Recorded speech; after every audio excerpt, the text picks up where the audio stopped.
في عملية عسكرية نوعية، حاول الجيش الأمريكي تنفيذ ما سمي بعملية إنقاذ عاجلة في إطار خدعة عسكرية وهروب سريع بذريعة إنقاذ طيار طائرتهم التي أسقطت جنوب أصفهان. لكن هذه المحاولة باءت بفشل ذريع. لقد تدخلت القوات المسلحة لجمهورية إيران الإسلامية في الوقت المناسب وبحزم وقوة لتفشل المخطط بالكامل وتسقط أوهام العدو.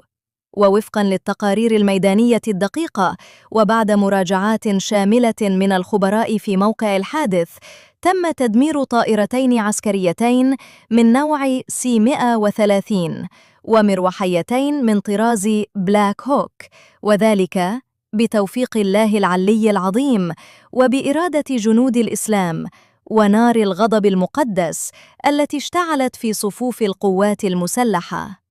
إن هذا الحدث يؤكد مرة أخرى أن الجيش الأمريكي في هذه المواجهة لم يعد تلك القوة التي يروج لها، بل بات عاجزاً مرتبكاً ومتراجعاً أمام إرادة الحق.